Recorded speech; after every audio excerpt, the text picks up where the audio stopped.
I'm on to you, dog. You tell me what's your angle. Hello, and welcome back to Let's Play The Legend of Zelda, The Oracle of Ages. I'm Cardboard Lawyer, and in the last episode, we got this kick-ass harp, which lets us travel through time whenever a time portal's around. Which is good, because whenever we went to the dungeon that we were supposed to go to get Essence of Time, it crumbled because it was so old. So maybe here, 400 years in the past, it isn't as old and won't crumble.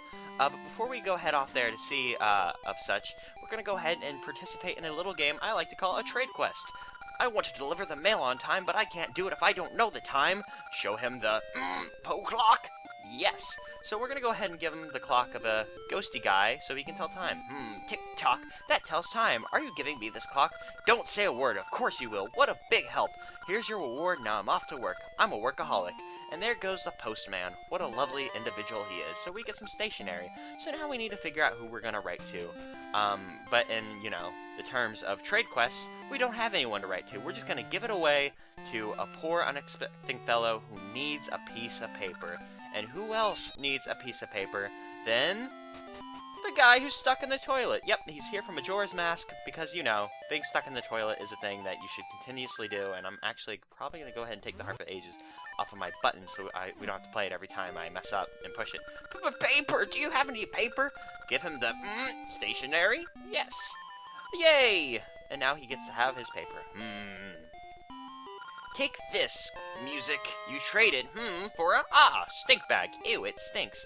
Which is kind of grossing, as he just gave us a bag out of the toilet that stinks, so, for revenge, we'll just go ahead and push that pot down there. No! Oh, I'm sorry, poor hand in the toilet guy, but I had to do it. So we're gonna go ahead and head off back to the fairy woods, in the past. Because hopefully, 400 years in the past, that building isn't as old as shit, and will, be stuck together properly. So let's go ahead and check out. Oh, an old lady, what do you have to say? My husband gave Queen Ambi, which pleases her, but he was still taken to work on the Black Tower. I want him back. So apparently Queen Ambi wants something in these woods. Let's ask Desgardes to see if he knows. Ambi's bombs have tremendous power. Oh, so Ambi has bombs. That's good, because we'll probably need to go grab them. What do you have to say, old lady guy? I'm looking at this cave, thinking there's treasure inside, but I can't end with this rock here. If I could just blast it away. Oh, so we need bombs from Queen Ambi, and Queen Ambi wants something in this woods. How convenient that this is all tied together, and we can go ahead and get bombs by finding what she wants. So we'll just look around until we find something out of the ordinary in this woods, and maybe we'll find, what she wants. And then we'll have bombs, we'll get in the temple, and everything will be A-okay. But we're going to go ahead and take a detour and see what's down here, because, it's always a good idea to check what's in these little caves, because you can find some pretty neat things down here. It's probably like a ring or a gaseous seed, but, the more the merrier, and we'll probably need lots of them if we're going to get that heart piece, within a relatively good time frame, as opposed to 7 hours planting and pulling, and sorry if I continuously bring that up, but that was like the worst. Are you also searching for that which Ambi desires? You should not go further, there are hordes of... I was hoping you would tell us what she wants, but we'll just find something that looks weird and bring it back to her, and then, following video game logic, that's probably what she wants. And that lone tree actually looks pretty suspicious. Let's burn it down. Maybe one of those old men will be down there who gives us money. Or it could be a cave. Maybe this will lead us to what Ambi wants, and that would be good. Or it could give us a heart piece, which is good, because I think this is our 4th heart piece? Yeah, we've put together a new heart container, so now we have 6 hearts. And we're only on, like, the 3rd episode. This is, like, this is A-O Mundo. K-O Mundo. Tremendous, totally tubular, awesome, and another thing to burn down. So let's venture onwards. And oh, look, mystery seeds. Those are out of the ordinary. I'm gonna hope that's what she wants. And hello, business scrub guy. You look awfully shady there. He probably wants to sell a shield. Lots of them try to sell shields around this area. If you don't have a shield, though, there's a business scrub later on who sells it for like 5 rubies, 10 rubies, which is a pretty good price. So if you want to get a cheap shield, this might be a good place to do it. I'm not sure if you can get them cheaper somewhere else. But that's just memory talking, good old-fashioned memory. Let's see what he has to say. Buy something, a shield for 10... Oh, it is 10 rubies. Oh, but we, of course, already have a shield, so we don't need it. So we're going to find a different entrance, because this didn't look like it was the right one, seeing as there was a rock in our way. And unfortunately, we can't blow up rocks. Even if we did have bombs, we wouldn't be able to blow up those rocks, because they're unfortunately not cracked enough. We can only blow up things that have cracks in it. Because our bombs aren't so powerful that they can just destroy everything, but they're so powerful enough that talking about them makes me walk into holes over and over again, which probably isn't the best way to go about stuff. And oh, thank God, that thing would have been one of those beetles with thing in the back, which is why it exploded instead of just being cut down normally. I hate those guys, always walking to them. Oh, and speak of the devil. Speak of the devil. But hey, mystery seeds. That's a good thing. If you guys don't remember, if you sprinkle a mystery seed on the owls, they tell you, like, good stuff. But I'm sure he's, like, the introductory one to say, hey, if you sprinkle seeds on me, I tell you good stuff. So we're just gonna go ahead and just ignore him and move onwards and kill a beetle because those guys are jerks. And that Jill just jumped out into the middle of oblivion trying to get us. He's like, I want you dead so bad, I don't care about my own well-being. Which, I guess can be said about a lot of people in this game. And why are we still... Oh, look, it's a guard! I hope he's not going to arrest us. That would be bad. Those are mystery seeds Queen Ambi has been demanding. Nice work, kid. I'll take you to the palace. And ignore that shady-looking business scrub. So now we're gonna get to go into Queen Ambi's palace. Nehru's here. Maybe we can go ahead and grab her and end the game right now. Not bad, kid. You found them. Now come with me to meet Queen Ambi. So yay, we're going into a castle. This is really cool. This castle actually isn't here in the future because, you know, this place stops being a kingdom and just becomes a normal country or whatever. But look, there's Queen Ambi, the Queen of Librania. Queen Ambi, he says he wishes to pay tribute. He brings the mystery seeds your majesty has been seeking. What have you brought before me? And now he's gonna go ahead and grab it and bring it over to her because she's the queen. She doesn't have to fucking move. She just stands there all day in her pretty little garden. Mystery seeds. Nehru desires mystery seeds more than anything else. She will be most pleased. By what name do you go by, boy? Lonk, I offer a reward, Lonk. And now she's gonna give us a reward. Bring it here. So, hopefully it's something good. Something good like those bombs we heard that she had. But, you know, we're just gonna stand here awkwardly while we wait. No pleasant conversation. Lonk, this is your reward. Take it with great thanks. And then we get bombs, hopefully. And are they bombs? They are bombs. That is good. So now we can get into the dungeon, and everything will be perfect. My palace is very large. You will not be able to find the way out alone. We definitely can't follow the straight path out that we, you know, were able to get in. So he's, you know, gonna walk us out so we don't, you know, wander around. Oh, darn. I was hoping we could, you know, go save Nehru. But whatever. We have a game that we have to play. So it'll be fine. It will be perfectly fine. Yes, your majesty. And, oh look, it's Nehru, and she's all possessed and shit. Lonk, ha, you've done well. First you let me through the barrier, now you bring me mystery seeds. Such a nice boy. Taking advantage of other people's kindness is too easy. This makes one less thing that can obstruct my ambitions. But my, these mystery seeds are unpleasant. Their sight and smell. Anyhow, why'd she want them if she doesn't like them? That sounds awfully fishy. Queen Ambi, now with my powers, the flow of time is yours to command. For you, I shall create a day that never ends, so the people will never sleep, and work on the tower can continue. And when the tower reaches the heavens, you shall go down in history as the greatest queen to ever live! Oh, I shall be known as a great queen. Nehru, Oracle of Ages, give me an endless day, so the people can work without stopping to rest. Young and old alike will work forward my ends. And then the guard's like, oh shit, she's crazy. Because, you know, that wouldn't work. Because even if the day never ended, people would still get tired. But, you know, Queen Ambi believes it, so whatever. We are closer to the Age's shadow. But it's still premature. The true shadow will fall when the Black Tower reaches the heavens, and I climb to its highest turret. Then it will come. Ha ha ha ha. Evil laughing. So yeah. Nehru doesn't understand how time works, but that's perfectly fine because it's enough to fool Ambi, and that's all she really needs to do. And hello, gaseous seed, you're growing awfully nicely into a nice-looking tree. So we're gonna go head back and you know, hop into the temple because we have bombs to get in now. But you know, first we're gonna pay a good old visit to Maple the Witch, see what she has for us. Nothing but money. Nothing but money. So you know, we can make a little profit from her, and that's always a good thing. Making profit off of, you know, a witch's an inability to carry her stuff whenever you bump into her. I kind of feel bad, you know, always just stealing her stuff, but you know, I actually don't as well. I don't care. Her stuff is ours. All of the world's rubies are for us and us alike. And good thing that old man lady is gone, because now we can get in without anybody worrying about, like, you know, wanting to get into the temple for treasure. Level 2, Wing Dungeon. So, yeah. This dungeon's very interesting, because it was one of the first dungeons in Zelda that I actually just stopped playing, because I couldn't beat it. Specifically the boss, which we'll get more into while we're there. But there are a bunch of puzzles in here. It definitely steps up the difficulty from the first one, since the first one's such a cakewalk. This puzzle being, like, the big problem I always have, because you want to roll this block in on the side that the face, you know, is saying, because, you know, there's a bunch of red blocks around it, so you want to get it on the red side, but if you were to roll it straight in, it would be blue. And rather than rolling it straight in, you gotta roll it around and do kind of a circle to be able to get it on the proper side, otherwise it'll just keep landing on the wrong side. That actually looks like it can be blown up, and I'm by looks like, I mean, it can. We could even, you know, find the sound, but it very obviously can be blown up. This will probably be like a key. Oh no, dungeon map. Yeah, of course it's a dungeon map. They always make, like, you know, the maps and compasses, like, optional puzzles that are, like, kind of obvious, and then they get harder throughout the course of the game. Not that it matters too much, but, you know, collecting stuff is good. Collecting for the sake of collecting is, you know, I totally support that. Totally support it in the finest. And I actually like these blocks. That probably sounds weird, but I like the shade of blue those blocks were. Because something I quite like about this game is you'll notice that there are differences between stuff in the past and the future. Like, there's different chests that appear from time to time, I think. Or actually, in this game, they might have chests for inside dungeons and then ones for outside. Because they have the kind of red ones that you see in the past, and then they have the normal-looking chests in the present. I'm pretty sure that's how it works, or else my brain just might be, like, you know, kind of going nuts because I'm a bit hungry.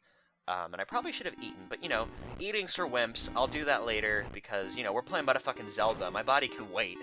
Zelda is more important than bodily functions, which is probably why I'm going to die a premature death at the hands of something stupid. Let's go ahead and grab our shield so we can protect ourselves from these spiny beetles.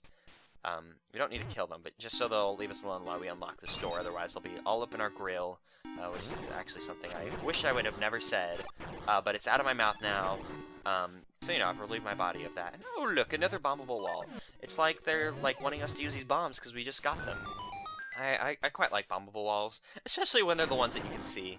Makes it a whole lot more convenient, but, you know, we'll come across more of those, like, optional bombable walls where you can't see them. You have to, like, whack your sword against the you know, wall, and then it makes a clink, clink, clink instead of a donk, donk, donk, and then you can get in, and everything is good. Classic Zelda at its most classical, like Beethoven's Fifth in Zelda form. That's definitely what bombing walls is. And these kind of side-scrolling bits are a bit annoying since we don't have the ability to jump, so we kind of just have to wait for those things. It would be quite convenient if we had the ability to jump. Wink, wink, nudge, nudge. And like I said, the different-looking treasure chest, I'm not sure if I had actually, like, you know, stopped to take a look at it, which I guess we didn't really stop and take a look because I instantly opened it, like, the second we had the ability to. But yeah, I kind of like those nice little touches where it's like, oh, it's, you know, just something's just a little bit different in the past, which I've always thought was, you know, kind of neat. And I'm not even going to bother worrying about, like, the thing so we can just climb up the ladders. I don't know who installed all those ladders. It's like, hey, let's just install 4 ladders right next to each other. That is design. That is how it works. And let's go ahead and move on, and there's a different looking chest since, you know, I probably haven't stopped to actually look at it, and accidentally pulled out a bomb. I should probably switch what I have on my, my items, but, you know, we'll probably need bombs the second I do, so I'll just keep them out. Now, let's go ahead and get a sword spin, a spin sword, a spin attack. There we go, there is the word I was looking for, because that is definitely the best way to take out enemies that also have swords, because then you don't have to worry about, you know, your sword, like, bouncing off of theirs. And, look, we're able to get through those doors because we're now in a minecart, and these are minecart doors that only minecarts can open. But, you know, that wasn't too big of a problem because, you know, here's the mini-boss of the dungeon. Hooray! One with no wings is no match for me! Now, this guy's a bit of a jerk. What he's going to do is he's going to try and ground pound us to death, and every time he does, he's going to make a hole in the floor. Now, his holes in the floor aren't normal holes. If you fall through that, you fall into the floor below, which basically resets the boss. Which is sort of like, you know, any fight in Wario where, you know, they don't hurt you, but they just make you fight them again, which is a bit annoying. But if you do fall to the floor below, you'll notice that there's 2 doors. One of the doors leads to a staircase below, which lets you get back to him without too much of a many troubles. But he starts getting extra annoying because he starts bouncing multiple times. He'll bounce like 2 or 3 times, so you want to be a bit careful because you never know how many times he's going to bounce. But he's not too hard of a boss, but he can be a bit annoying if you don't know what you're doing and you fall down pits a lot like I used to when I was a kid. You want to come down this one because that one just leads you to like a little prison area where you would end up if you know, you screw up against him. And let's go ahead and go down here. This might be a good time to pull out your shield to protect yourself from these guys' arrows since you can't really hop over there and get them. You can whack them with your sword from afar, but seeing as they are far away, you probably won't get the chance to kill them. And since there's 3 of them, they kind of, you know, are a problem. Well, let's go ahead and knock you in there, because, you know, then we don't have to kill you, which is kind of easy, but, we can't solve that puzzle at the moment. So we can't open that door, so we'll just go ahead and go up the stairs, because, you know, if you can't solve a puzzle, go the other way. Which is what I kind of normally like to do. If there's a puzzle but an open way, I'll either ignore the puzzle. Well, no, that's not true, because you want to solve the puzzle because it might give you a key. Although, what I do like to do, if there's a locked door and an empty way, to go the empty way before worrying about the locked door, because that will normally, you know, take you to something that you'll need further on in the dungeon. And I see money up there, and even though money's not too big of a concern, it's, you know, it's always nice to have a bit of extra money, especially at the early point in this game where we'll need money, and we've probably been picking up rings. I just realized that we should probably go get appraised. Which we'll do. This puzzle's pretty easy. You just hop over the tile until it turns to the specific color that will be denotated by, like, you know, the blocks in the room. I kind of like these puzzles. They're not too hard, but they kind of, you know, step them up later in the game. But, you know, it's a nice little introductory puzzle. Speaking of introductory puzzles, the block puzzle from the beginning of the temple returns. Now, this one isn't as hard, in my opinion, as that first one, if you don't know what to do. Because this one you can kind of just screw around with it and get it right, as opposed to the other one where you kind of need to know to go to the right as opposed to left straight into the hole to get it. But, you know, we're just in one of these little combat rooms that will get us, you know, a key, I assume, because we have the, you know, the dungeon map, and it's a bit too early to get the boss key. But yeah, even though this game is more puzzle-based, you do see a few combat rooms, because, you know, don't take out all the combat. I like this game because it kind of gets the balance a bit better while having a bit more of a focus on puzzles. That may sound stupid, but that's how my brain just worded that sentence, and now I'm stuck with it, and I will defend it at all costs, no matter how wrong I am, which is actually the exact opposite of what I like to do. If I'm wrong, I'll, you know, admit it, because, you know, there's no point in being wrong, which, I probably just say that, and then I'm going to defend something stupid later that I probably shouldn't. But that's not the point, because we now have 2 keys, so now we can not only open that block, but open up any blocks in the future that will give us a problem. But I'm going to go ahead and come down here so we can visit that prison room, just so we can get it on our map, and just look at all the skeletons. But that's nice, there's nothing in there, just a room to screw you over. And did we come down here? No we didn't, which is good, because this would have stopped us later, because we want to go ahead and open up this, you know, stop sign, I don't know what they call them for the little railroads, the little blocks. I can't even begin to pretend like I know what they are. That would have stopped us later in the dungeon. Actually, I'm assuming it'll stop us, like, in 10 seconds if we didn't know what we were doing. So it's a good thing that we took a little journey down there, because now we'll be able to breeze on through without too many problems. And haha, keys. I like that you're invincible in the minecarts. I always thought that was a nice little thing. You don't have to worry about it, but I love to, like, just attack things or just spin around in circles, because, you know, I'm a dumb little kid, as we've all learned by this point, and I just fell in a hole. That is extra dumb little kid material. But, you know, we'll just go ahead and beat these pig moblins, because they're pig moblins, because they have piggy faces, which is what's going on with that, which is why they look different. Actually, I'm going to go ahead and take out all the enemies in this room, because this room can be a bit annoying. If you go ahead and break all those pots, you'll be screwed, because you want to save one pot, preferably the one in the middle, because you need a pot to hold down this button. I'm going to go ahead and wait for these pea-hats to land so we can go ahead and kill them, because otherwise they'll get in our way later. Come on, oh, now we're going to have to wait for them to land. I'll go ahead and get this out so we can get rid of these bottles, so we can go ahead and get to pushing this one. And keep the Rock's Feather out, because we're going to need it a few times. And let's go ahead and kill you, and there we go. Presto changeo, we're fine.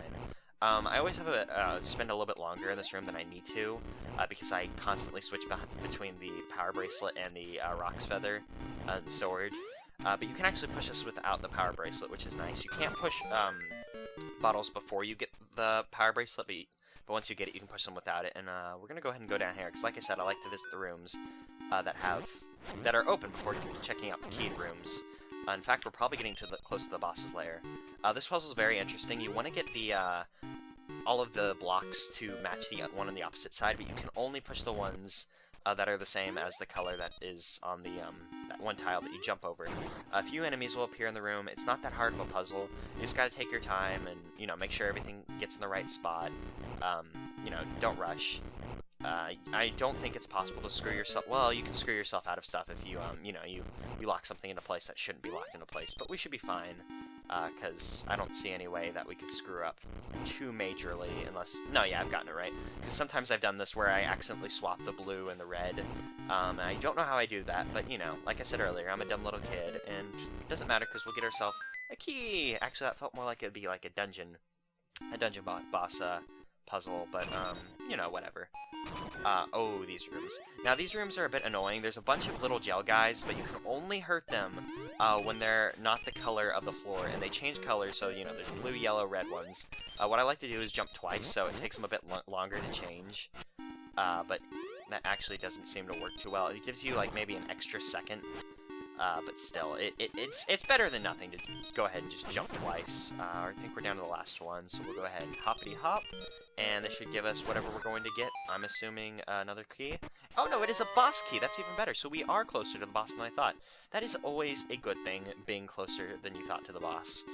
Because this next room should probably lead us to the boss door, which will be, like, awesome. And then we'll be like, yeah, that was cool. Totally tubular, as I said earlier in the episode. Because, you know, people still say tubular. And let's go ahead and fight the boss. This boss is a bit different than most bosses, though, because he is a side-scrolling type boss. Now, this boss, this four-headed thwomp guy, can be a bit annoying if you don't know how to fight him. What you want to do is jump on these and throw bombs into his face. He will drop bombs, so don't worry about running out if you are having a problem. But what you want to do is you want to drop the bomb in and let it land on red. That is how he takes damage. There's a secret to getting it to land on red. I think if the red is on either side, because if you notice how he spins, he will do red. But if you land on other ones, they have different attacks. This blue one is Fireball. The purple one, it slams into the ground, and the green one are those other fireballs that it normally throws along with the bombs. And then red, it'll hurt itself, and it normally drops the heart. I'm really bad at this boss because I normally fuck up the secret to, you know, hurting it, where you do the, you know, hit him on the side, because I just tend to drop the bomb in whenever it's on the side. Maybe that'll work, because we got it when it was looking straight at us. Maybe that's good? Is that good? I hope that works. That would probably gonna work. Is it gonna work? Oh, it worked! Yay, we heard him! This boss normally will take me a little longer than most bosses, because, you know, it ends up being a game of chance as opposed to, you know, coming down to actual skill. Because once you know how to hurt him, he's pretty easy. You can go ahead and just jump into the little hole where you're dropping bombs if you're having problems, you know, actually getting in there, but it does hurt you to do so, you know, be careful. I wouldn't suggest doing that, but, you know, if for some reason you can't land the bombs in, you know, that might be a thing you want to do if you're a bit reckless and you have a bunch of heart pieces, or heart containers, excuse me, if you've gotten all of them. And actually, that was a bad idea. I should have waited, unless it was on the side. If it was on the side, that'd be good, but it probably won't end up being so. Whenever it lands on Fireball, oh yeah, we did get it! So as long as the red face is visible, it'll probably land on the red face. So I'm gonna go ahead and assume that is the logic that is happening here. You can throw the bomb in, but you can't throw it in from either side at the top. It just won't reach. So don't even try that. It's just easier to go ahead and hop on the spinning platform. And, oh, did we beat him? No, he has 4 HP, doesn't he? Yeah. This is actually going pretty well. This boss normally takes me ages to beat. Oracle of Ages to beat. I'm sorry. But whenever he shoots fireballs, the best places to be are either underneath these things or down at the bottom of the staircase. Whenever he does that, it's just best to get under cover so you don't get hit by rocks. But this boss is actually going incredibly well. We only have to hit him one more time. He's actually picked up pace, which probably means that he's on to the fact that we know his secret. And we probably fucked it up because I didn't see the red face visible, which I'm hoping is the thing, because it keeps happening. And nope, it's green face. Green face, I think the best way to dodge him is just kind of stay under one of these, because he normally can't angle his fireballs in very well. There's probably, you know, a set area where you can hide very well. But, you know, dumb little kid, like I've said several times. Getting on the platforms is a bit easier if you go in from the left side, because, you know, how it's spinning, it's much easier to jump on that way, I've found, rather than jumping out from the side. Oh, darn it, we missed. That's okay, though, because we're doing pretty well. We've only been fighting him for a few minutes, as opposed to, like, the 10 that it normally takes me to beat him. And we got it on with him facing us, so let's hope that hurts him. Because I'm thinking he has 4 HP, because he has 4 sides of his face, and that may sound stupid, but if he doesn't take 3 hearts, then he takes 4 hearts. We've beaten him. The four-sided thwomp has been beaten. We win. We'll take his heart, and wow, we already have a full row of hearts, and this is only the 3rd episode. That's actually kind of awesome. Wow, we've actually made quite nice time for that temple. That normally takes me much longer, given that boss, and we get the Christmas tree! And, oh, no, not a bomb, not a bomb. Wow, you get the ancient wood, an essence of time. It whispers only truth to closed ears from out of the stillness. So, yeah, we get the Christmas tree, an essence of time, because everyone loves Christmas. This is fan canon, or head canon, as I think it's called. Whatever, we get the Christmas tree, time is good, and, we've beaten the temple, and oh wow, I forgot that her she actually doesn't have, like, flowers in the past, which I always thought was a nice little touch. Lonk, I sense an essence of time on the South Sea's Crescent Island. Find a way there from the town's coast. So now we're gonna go out to an island. That's quite nice, but, you know, we've just beaten the temple. I think this is a nice place to end it. So in the next episode, we're gonna find a way out to get to that Crescent Island. So I'll see you guys then.